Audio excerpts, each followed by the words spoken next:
오늘 본문 말씀은 에베소 교회를 향한 바울의 마지막 설교입니다. 여러분이 가지고 계신 성경책에 보면 아마 우리가 읽은 본문 위에 소제목 하나가 있을 겁니다.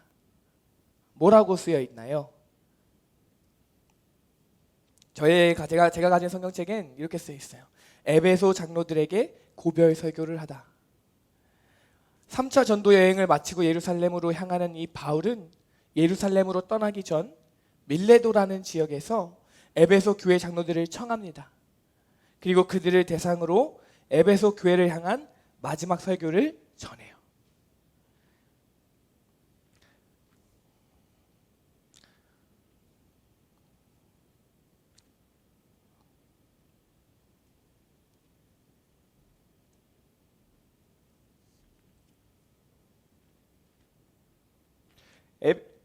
에베소 교회는 바울이 3년 동안 밤낮으로 주의 복음을 가르치고 전했던 교회입니다.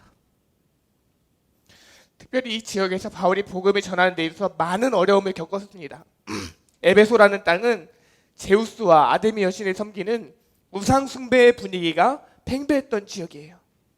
열렬히 우상을 시종하는 땅이었습니다. 그 땅은 바울이 전하는 복음으로 인해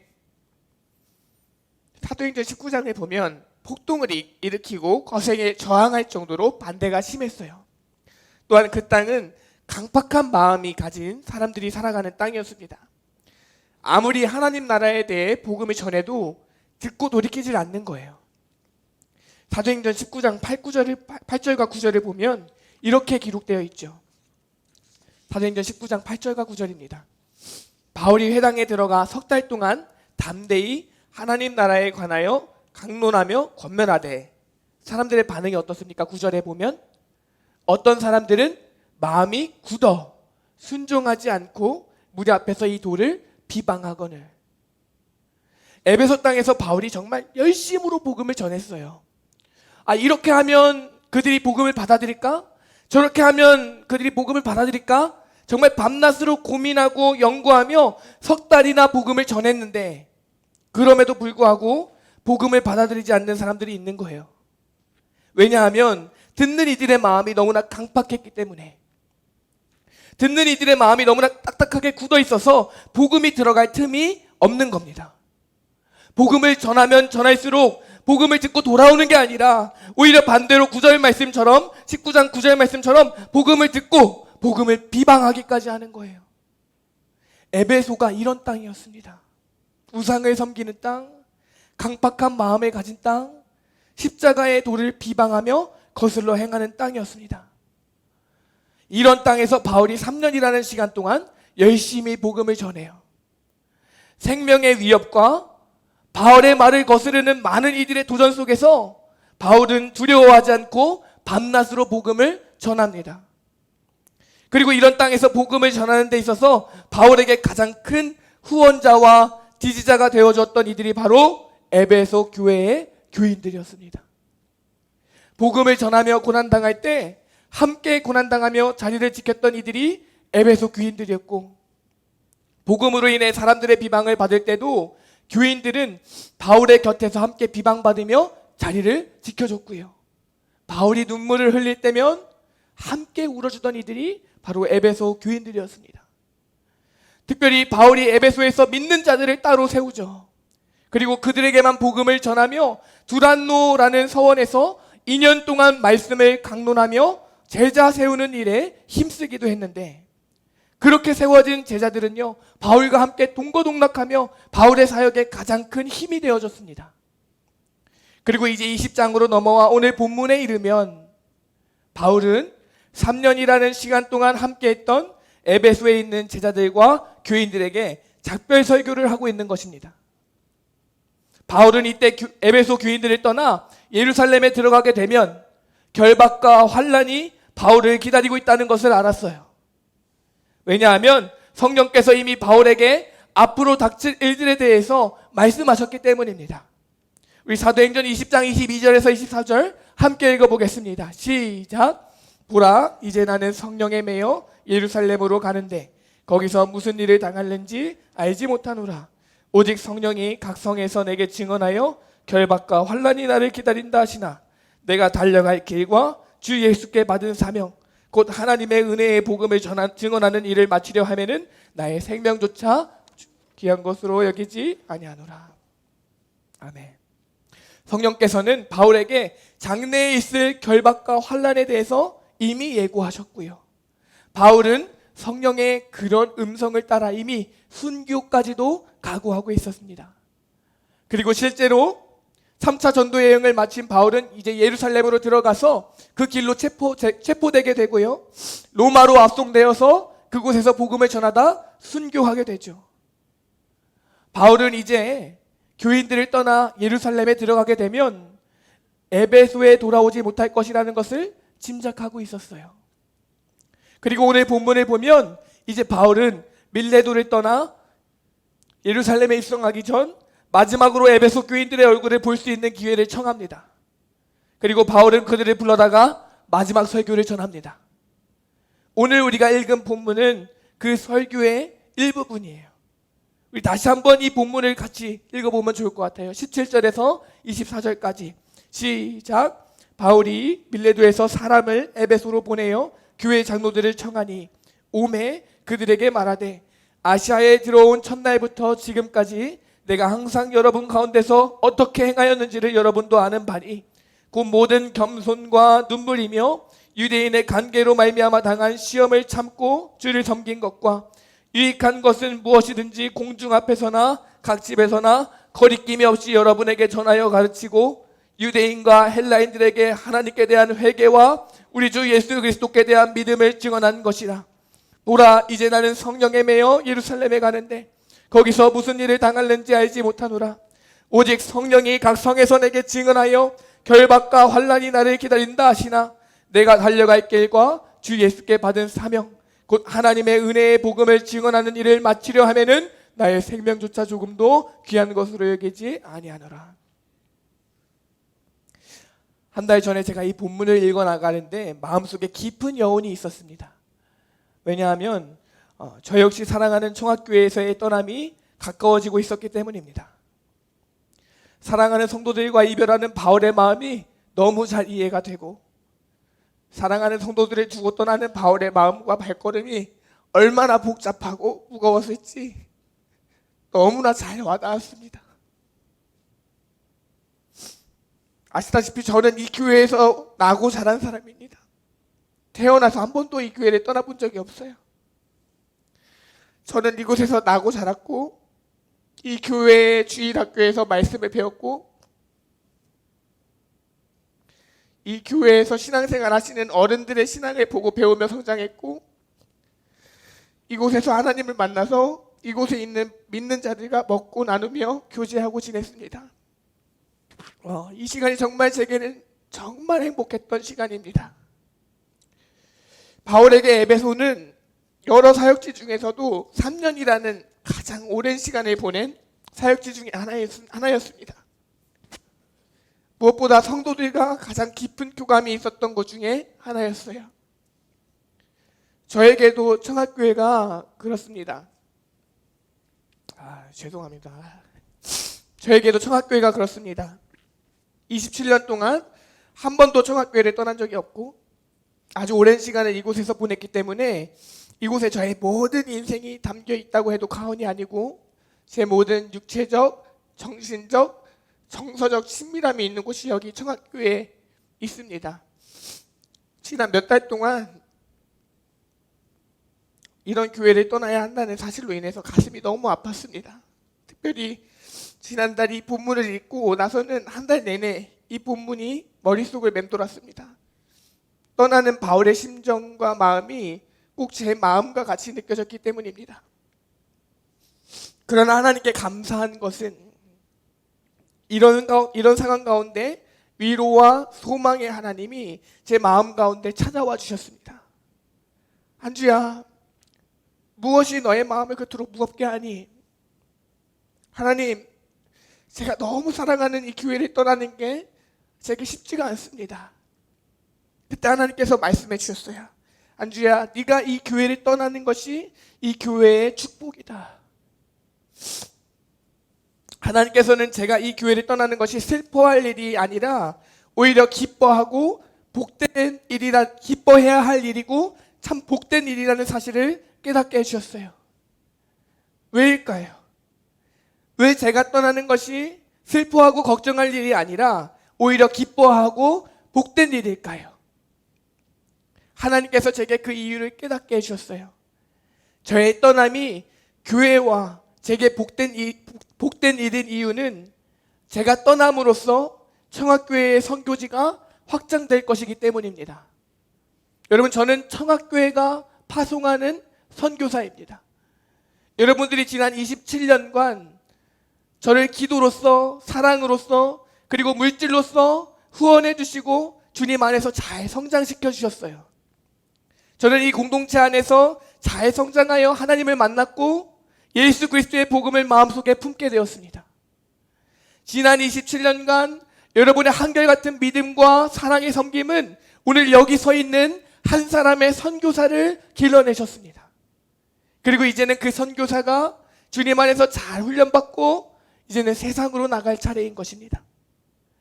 예수 그리스도의 복음을 들어본 적 없고 하나님의 살아계심을 깨닫지 못하고 있는 대한민국의 이 청년들을 위해서 여러분들이 저를 파송해 주실 차례입니다.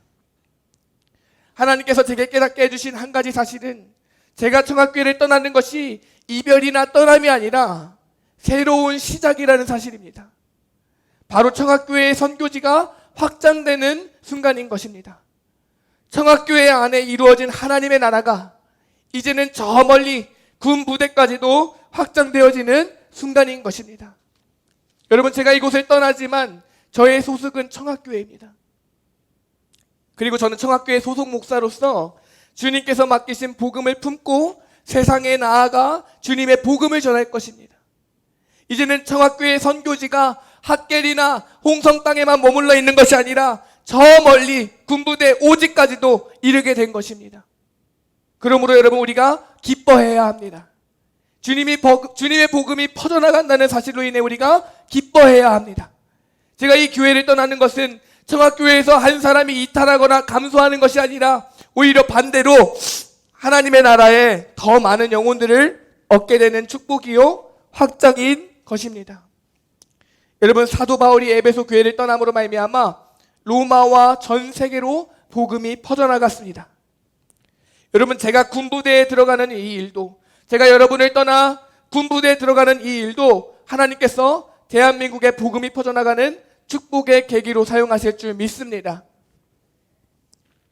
그러므로 사랑하는 성도 여러분, 제가 여러분들께 부탁드리고 싶어요. 저를 위해 기도해 주세요.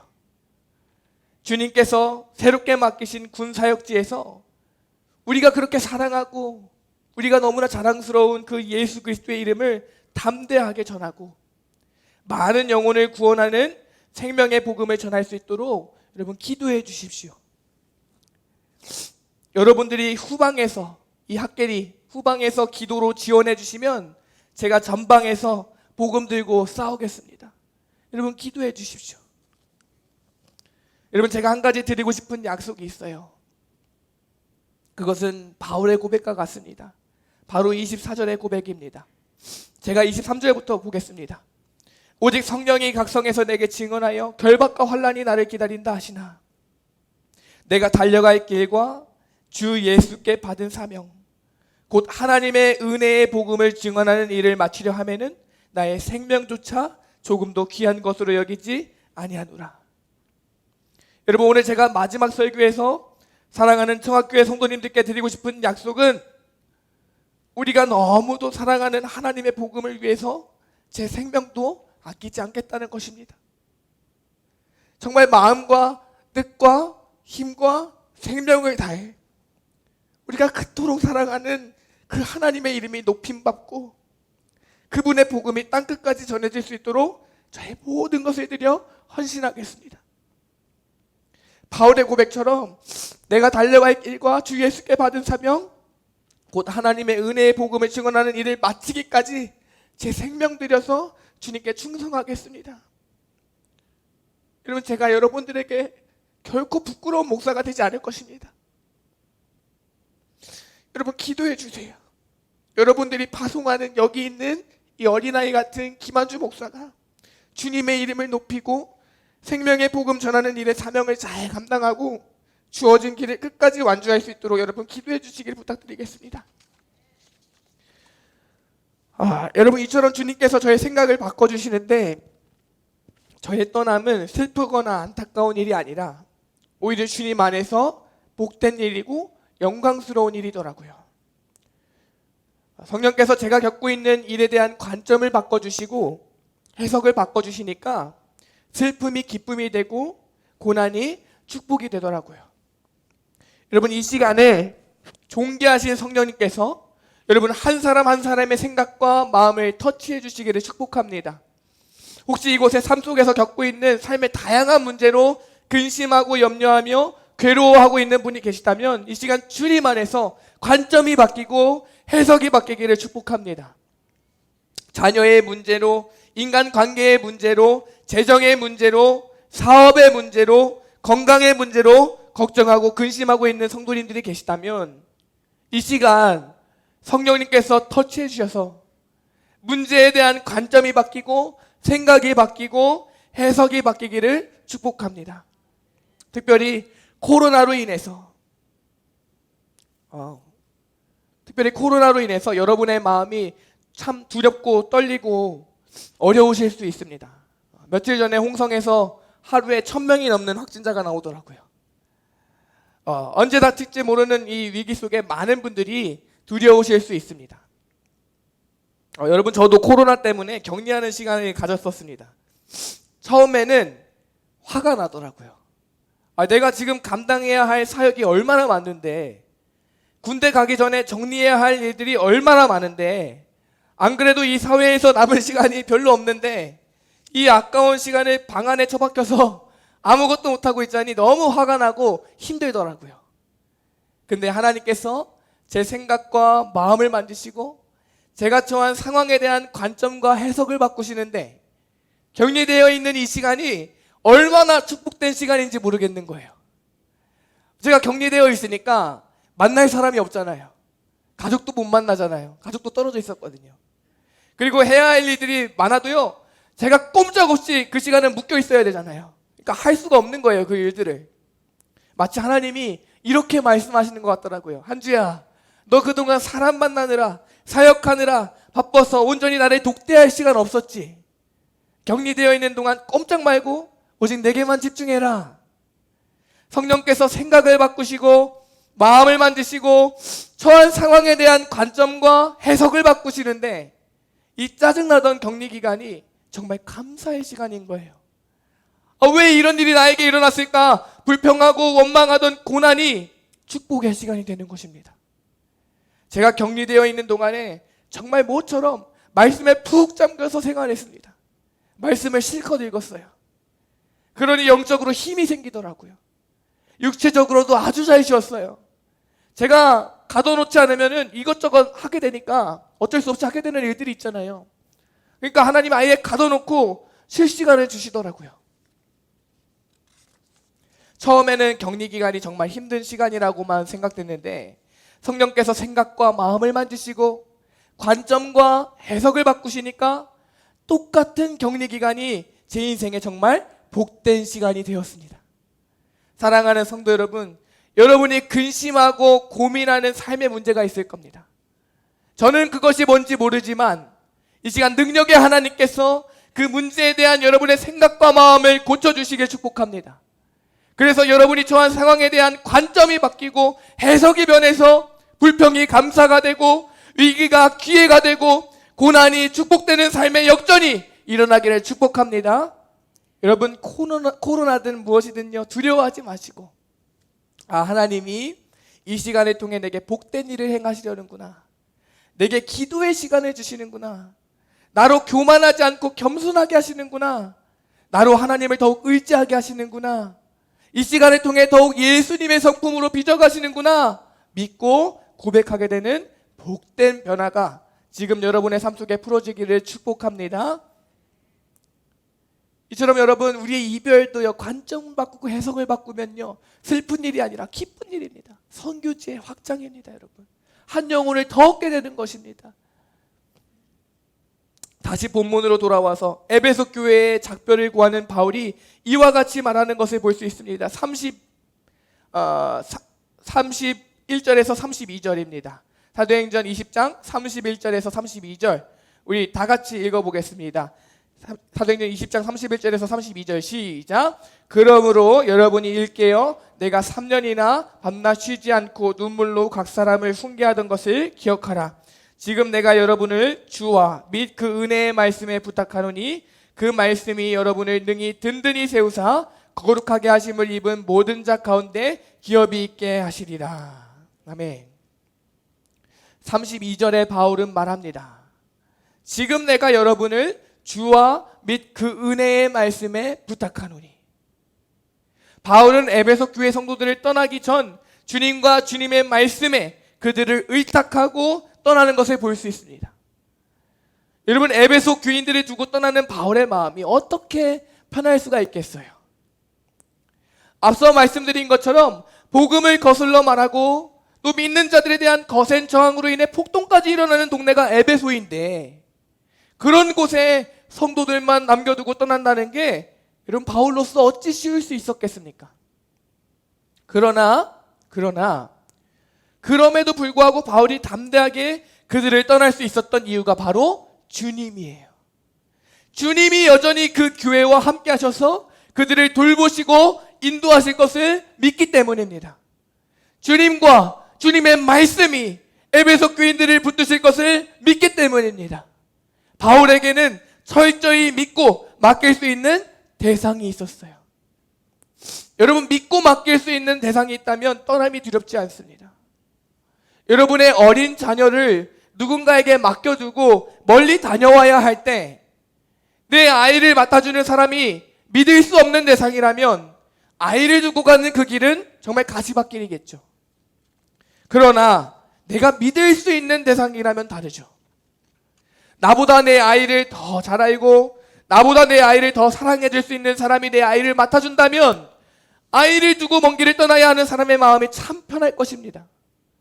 바울에게는 사랑하는 에베소 교회를 맡길 수 있는 분이 있었어요. 그분은 바로 주님이시죠. 주님은 바울보다 더 에베소 교인들을 잘 아시는 분이에요. 그리고 주님은 바울보다 더 에베소 교회를 사랑하시는 분이시고, 주님은 바울보다도 더 능력이 많으신 분이세요. 그분은 에베소 교회의 교인들의 주인 되시고 아버지 되시는 분이세요. 그 주님이 에베소 교회 가운데 함께 하시기에 바울은 주저앉고 떠날 수 있었습니다. 여러분, 오늘 저도 아무 주저함 없이 군사역지로 향할 수 있는 이유가 여기 있습니다. 바로 주님과 주님의 말씀이 여기 계셔서 청학교회를 인도해 가실 것을 믿기 때문입니다. 우리 주님의 손이 여러분 위에 있습니다. 주께서 그 능력의 손으로 여기 있는 여러분 한 사람 한 사람을 붙드시고 지키시고 인도하실 것이라는 믿음이 제게는 있습니다. 처음에 이 교회를 두고 떠날 때는 두려움이 있었어요. 이것도 걱정이고 저것도 걱정이었어요. 정말 모든 게 걱정이었습니다. 찬양 인도는 누가 하지? 그동안 내가 맡았던 사역은 어떡하지? 누가 이 일들을 하지? 그런데 하나님께서 저의 교만을 꾸짖으셨습니다. 한주야, 네가 나보다 이 교회를 더 잘하냐? 아니요. 네가 네 힘과 지혜로 이 교회를 이끌어왔냐? 아니요. 네가 나보다 더 능력이 있냐? 아니요. 네가 나보다 더 이 교회를 사랑하냐? 네가 나보다 이 교회의 성도들을 더 사랑하냐? 아니요.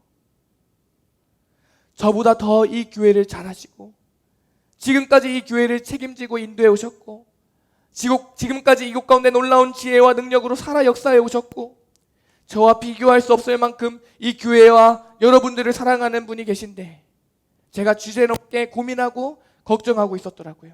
제가 저의 교만을 회개했습니다. 제가 지금까지 제 힘으로 사역해 온 것도 아닌데, 제가 지금까지 제 능력으로 이 사역을 감당해 온 것도 아닌데 제가 쓸데없는 고민을 하고 있었습니다. 여러분, 근심이 많은 것도 때로는 교만이더라고요. 한번 따라해 볼까요? 근심이 많은 것도 교만이다. 여러분, 그 근심의 이면이 무엇이 있기 때문입니까? 주님을 믿지 못하는 마음이 있는 거예요. 불신이죠. 그리고 또 교만한 마음이 있는 겁니다. 내가 해야 돼. 내가 해결해야 돼. 물론 주님 은혜 필요하지. 근데 내가 해야 돼. 교만이죠. 제가 주님을 믿지 못했던 저의 불신과 또 내가 해결해야 한다는 교만을 회개했습니다. 그리고 바울과 같이 고백하게 되었습니다. 주님, 제가 주님과 주님의 말씀에, 그 은혜의 말씀에 이 청학교회를 의탁합니다. 사랑하는 성도 여러분, 주님이 여러분을 더 잘 아십니다. 주님이 여러분을 더 사랑하십니다. 오직 주님께 큰 능력이 있습니다. 청학교의 60년의 역사 가운데 지금까지 이 교회를 인도해 오시고 하나님의 일들을 이루어 오신 분이 바로 하나님이십니다. 지금까지 사람이 그 일을 하지 않았습니다. 사람이 해온 듯 보이나 오직 하나님이 이 교회를 이루어 오시고 인도해 오신 주체자이십니다. 저는 이 사실이 얼마나 기쁜지 몰라요. 저는 그분이 현재에도 장래에도 반드시 여러분과 이 교회 위에 함께 하심을 믿습니다. 그렇기에 사람은 중요하지 않아요. 하나님은 돌들로도 능히 하나님을 찬양하게 하실 수 있는 분이십니다. 여러분, 결국 바울이 사랑하는 에베소 교회를 두고 주저함 없이 떠날 수 있었던 이유는 무엇입니까? 하나님의 은혜가 에베소 교회 위에 있었기 때문입니다. 바울은 누구보다도 이 하나님의 은혜에 대한 확신과 신뢰가 있던 사람이에요. 왜냐하면 바울은 자신의 삶 속에서 그 은혜를 맛보아 알았던 사람이기 때문입니다. 하나님의 은혜가 바울의 삶 속에서 어떻게 역사해 오셨는지를 바울이 알았기 때문에 바울은 주저하지 않고 하나님의 그 은혜라면 아무 염려 없이 에베소 교회를 의탁하고 떠날 수 있었어요. 바울이 삶 속에서 맛보고 깨달아서 알았던 하나님의 은혜는 어떤 것입니까? 바울의 표현으로 이렇죠. 만사되지 못하여 난자 같아서 교회를 비방하고 성도들을 잡아다 매질하며 죽이고 교회를 박했던 자를 변화시켜서 교회를 위로하고 교회를 일으키는 주의 일꾼 삼으신 하나님의 놀라운 은혜죠. 바울은 자신의 인생을 돌아볼 때 모든 것이 하나님의 은혜임을 고백할 수밖에 없었어요. 그래서 고린도전서를 보면 바울이 이렇게 고백하잖아요. 나의 나 된 것은 다 하나님의 은혜라. 15장 8절에서 9절 한번 같이 읽어볼까요? 시작. 맨 나중에 만삭되지 못하여 난 자 같은 내게도 보이셨느니라. 나는 사도 중에 가장 작은 자라. 나는 하나님의 교회를 박해하였으므로 사도라 칭함받기를 감당하지 못할 자니라. 그러나 내가 나 된 것은 하나님의 은혜로 된 것이니 내게 주신 그의 은혜가 헛되지 아니하여 내가 모든 사도보다 더 많이 수고하였으나 내가 한 것이 아니요 오직 나와 함께 하신 하나님의 은혜로라. 바울은 도저히 쓰임받을 수 없는 자신과 같은 인생을 붙드시고 변화시켜서 주의 종으로 사용하시는 하나님을 보면서 하나님의 놀래가 아니라 하나님의 놀라운 은혜가 얼마나 신실하고 선하고 아름다운 것인지를 알고 있었어요. 바울은 자신의 그 삶으로 경험한 그 은혜가 얼마나 선하고 아름다우며 그 은혜가 얼마나 크고 깊고 넓은지를 깨달아 알 수 있었습니다. 바울은 하나님의 은혜가 얼마나 선하고 아름다운지 얼마나 크고 놀라운지를 알았기에 하나님의 은혜에 에베소 교회를 맡깁니다. 하나님의 은혜라면 내가 걱정하지 않고 떠날 수 있습니다 라고 말하며 하나님의 은혜에 에베소 교회를 맡기고 주저함 없이 떠날 수 있었던 것입니다. 여러분, 저 역시 바울이 믿었던 이 하나님의 은혜를 맛보아하는 사람이에요. 저는 여러분 앞에서 이거 한 가지는 자신 있게 말할 수 있어요. 바로 하나님의 은혜예요. 하나님의 은혜. 저는 여러분 앞에 자신 있게 하나님의 은혜에 대해서 증언하고 자랑할 수 있어요. 왜냐하면 제가 그 은혜의 산 증인이기 때문입니다. 여러분, 제가 여기 목사로서 설 수 있는 이유는 제가 잘난 사람이라서 그런 게 절대 아닙니다. 제가 여러분보다 능력이 있어서 여기 있는 게 아닙니다. 또한 제가 여기 서 있는 것은 제가 여러분보다 의롭게 살아서도 아닙니다. 저는 여러분보다도 한참 못한 사람이에요. 여러분 앞에서 저는 항상 부끄러운 목사입니다. 저는 정말 우리 성도님들이요 존경스러워요. 우리 성도님들이 저보다 훨씬 나은 사람들이에요. 저는 제가 어떤 사람인지 스스로를 너무 잘 알아요. 제 안에 선한 게 하나도 없습니다. 제가 하나님 앞에 얼마나 죄인인지 정말 그 마음이 얼마나 더러운지 몰라요. 저는 하나님 앞에 설 수도 하나님께 쓰임받을 수도 없는 존재입니다. 그러나 제가 이것을 말했던 것은 하나님의 은혜를 자랑고자 함이에요. 하나님께서 오로지 은혜로 저를 불러주셨어요. 제가 잘나서도 아니고요, 능력이 많아서도 아니고요, 제가 죄를 짓지 않아서도 아니고요, 제가 의롭게 살아서도 아니라 하나님이 오직 그 은혜로 저를 불러주셔서 저를 사용해 주세요. 저는 하나님께 사용받을 자격이 하나도 없고 쓰임받을 이유도 하나 없습니다. 근데 도저히 이해가 안 되는 것은 이런 제게 하나님은 은혜로서 가장 존귀한 사랑으로 옷 입히시고 가장 거룩한 능력으로 붙들어 주신다는 것입니다. 저는 제가 어떻게 이 하나님의 사랑을 잊고 살 수 있는지, 어떻게 저 같은 사람이 쓰임받을 수 있는지요, 저는 도저히 알 수가 없습니다. 오직 은혜라는 말밖에는 설명이 되지 않습니다. 우리가 살면서 때로는 은혜라는 말밖에는 설명할 수 없는 때가 있는 것 같아요. 제가 사랑받고 하나님의 자녀로 살아가며 하나님의 영광을 위해 쓰임받는 삶을 살 수 있는 것은 오직 하나님의 은혜라고 말할 수밖에 없습니다. 그리고 더욱 놀라운 것은 이 은혜는 제가 약하면 약할수록, 제가 부족하면 부족할수록 더 크고 강하게 저를 붙들어 주신다는 사실입니다. 사랑하는 성도 여러분, 하나님의 은혜가 얼마나 아름다운 것인지에 대해서는요, 전 다 말할 수가 없습니다. 제가 어떻게 그 은혜를 다 표현할 수 있겠어요? 제가 자신 있게 말하는데 하나님은요, 제게 한 번도 나쁘게 하신 적이 없습니다. 한 번도 저를 함부로 대하거나 제게 무관심하신 적이 없습니다. 그분은 한 번도 저를 귀찮아하신 적이 없습니다. 10번 찾으면 11번을 제게 찾아와 주셨고요, 10번 구하며 간구하면요 11번, 12번을 제게 응답해 주셨습니다.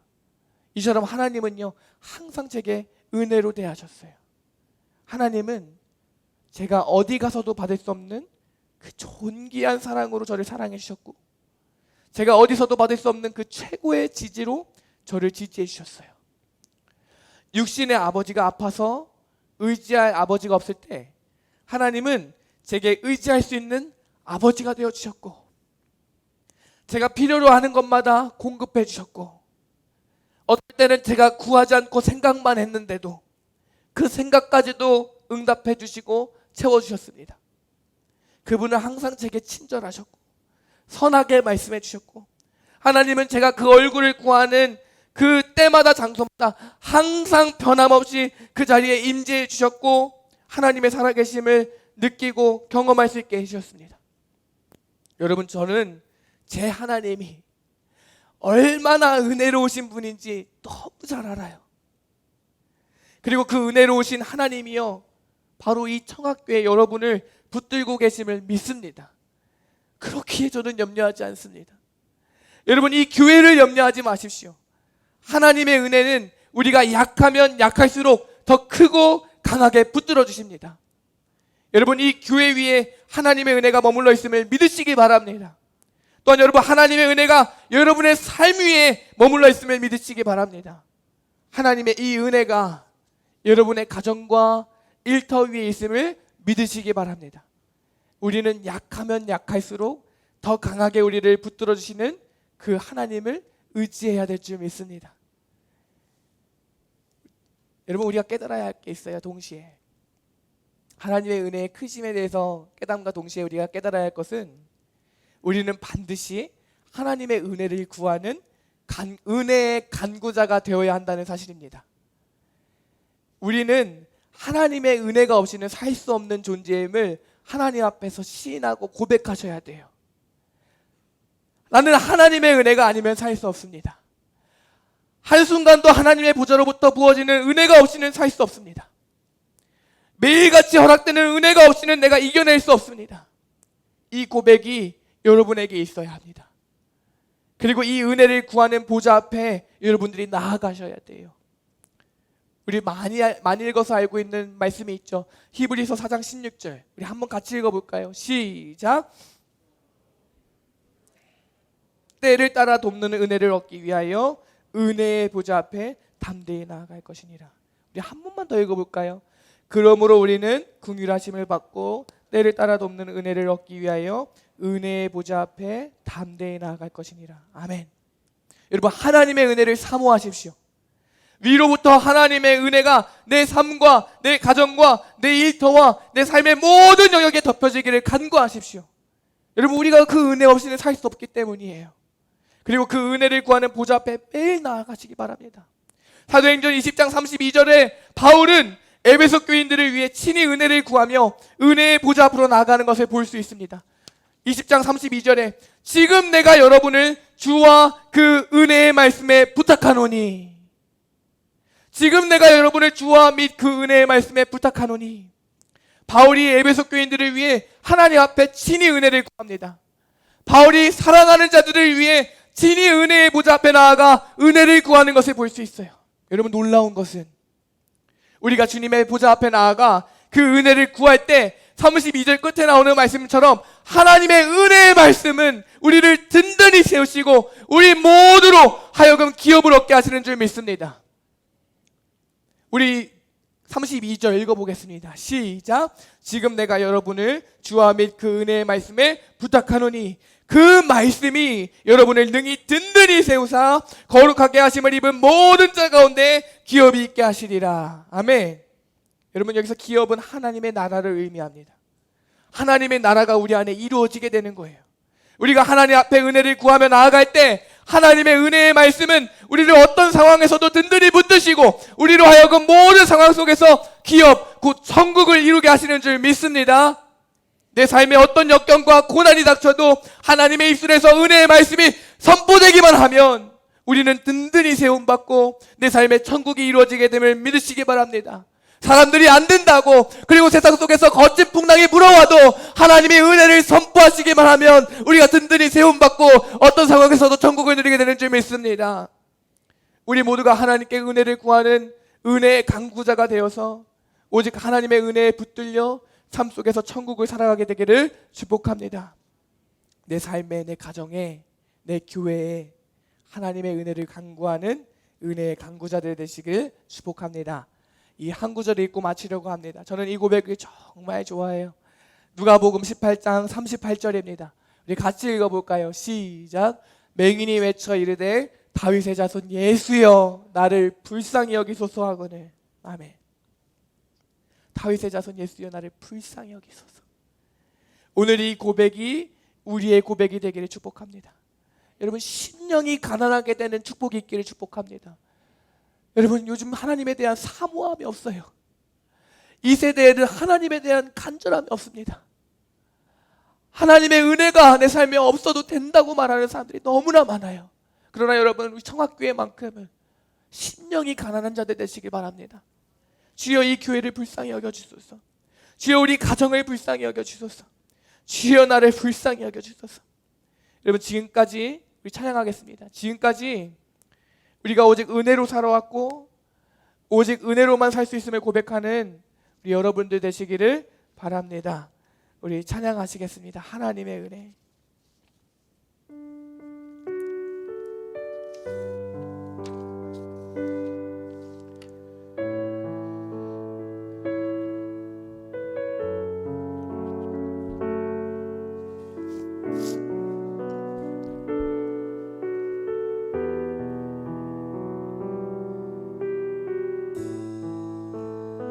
우리 그 하나님의 은혜를 고백하며 찬양하며 나아갑시다. 나를 부르시니가 하나님, 나를 지으시니가 하나님, 나를 지으시니가 하나님, 나를 부르시니가 하나님,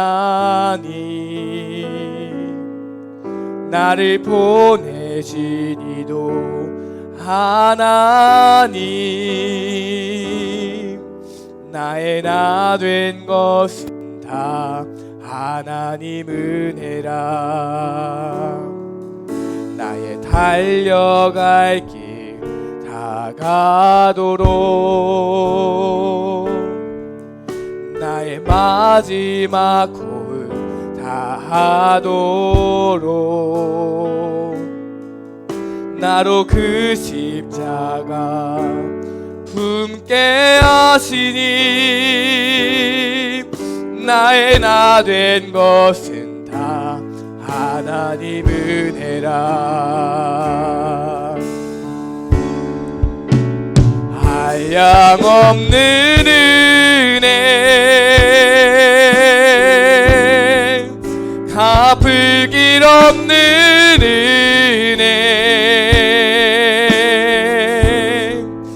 내 삶을 애워 사네.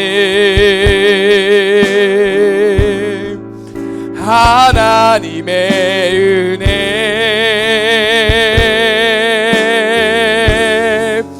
나 주저함 없이 그 땅을 밟음도 나를 붙드시니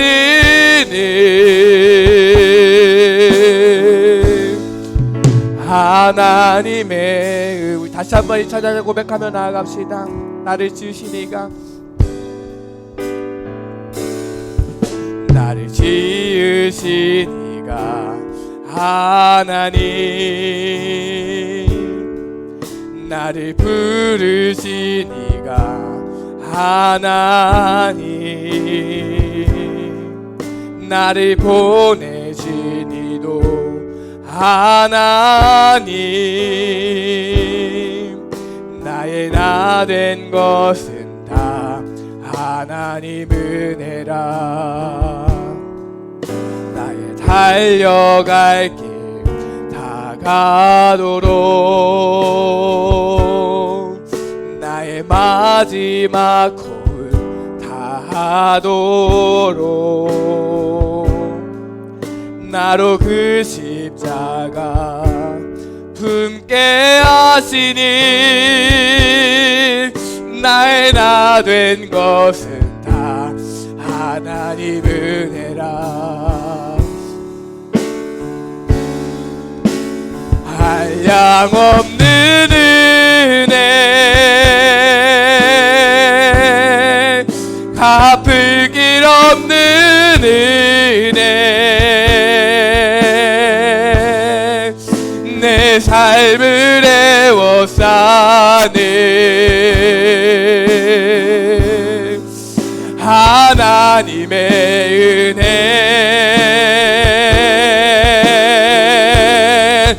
나 주저함 없이 그 땅을 밟음도 나를 붙드시는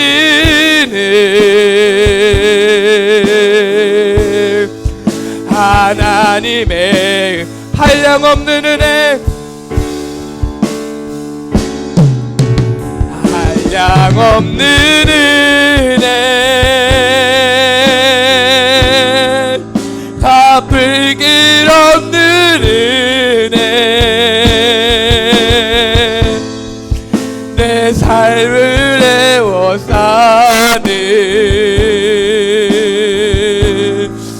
하나님의 은혜,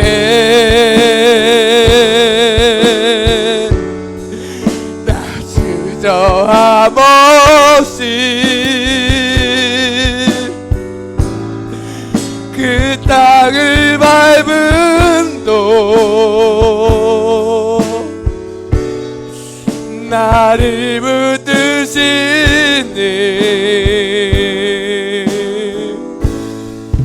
하나님의 은혜. 여러분 이 시간에 기도하기 원합니다.